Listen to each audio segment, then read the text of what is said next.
மற்றும் 2ஆம் தேதிகளில் கனமழை பெய்ய வாய்ப்பு என வானிலை ஆய்வு மையம் எச்சரிக்கை.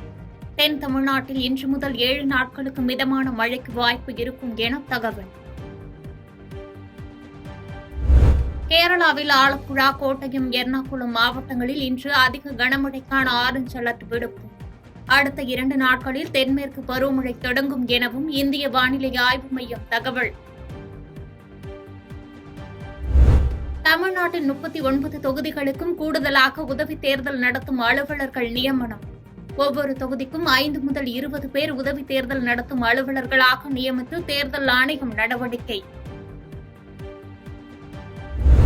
திருச்சியில் ஆவின் பாலை எடுத்துச் செல்லும் வாடகை வாகன ஓட்டுநர்கள் மற்றும் உரிமையாளர்கள் போராட்டம். வேன்களுக்கான வாடகையில் நிலுவைத் தொகை வழங்கவில்லை என புகார். கள்ளக்குறிச்சி மாவட்ட நகர் ஊரமைப்பு அலுவலகத்தில் திடீரென லஞ்ச ஒழிப்புத்துறை அதிகாரிகள் சோதனை. உரிய ஆவணங்களின்றி வைக்கப்பட்டிருந்த 9 லட்சம் ரூபாய் மதிப்பிலான காசோலைகள் மற்றும் 62,000 ரொக்கப்பணம் பறிமுதல். பிரதமர் மோடி கன்னியாகுமரி வருகையை முன்னிட்டு நாளை முதல் 3 நாட்கள் சுற்றுலா படகுகள் இயக்கம் ரத்து. 5 அடுக்கு பாதுகாப்புடன் 3000 போலீசார் இன்று குவிக்கப்படவுள்ளனர். விருத்தாசலம் அருகே பெண்ணாடம் பகுதியில் விழல்கள் தீப்பிடித்து எரிந்ததால் புகை மூட்டமாக காட்சியளித்த ஏரி. புகை எரிந்ததை அடுத்து கரும் புகை எழுந்ததால் விரைவு ரயில் நடுவழியில் நிறுத்தப்பட்ட சம்பவம் பரபரப்பை ஏற்படுத்தியது. சென்னையிலிருந்து ஒகேனக்கல் சுற்றுலா வந்த மினி பேருந்து பருக்கூர் அருகே தடுப்பு சுவர் மீது மோதி தலைக்குப்புற கவிழ்ந்து விபத்து. 22 பேர் படுகாயமடைந்த நிலையில் சிகிச்சைக்காக அரசு மருத்துவமனையில் அனுமதி.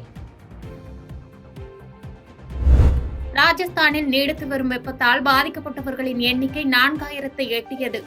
ஜெய்ப்பூர் பல்வேறு இடங்களில் 21 உடல்கள் மீட்கப்பட்டதாக தன்னார்வ நிறுவனம் தகவல். சென்னையில் ஆபரண தங்கத்தின் விலை இன்று சவரனுக்கு ரூபாய் 280 உயர்ந்து 54,200 ரூபாய்க்கு விற்பனை.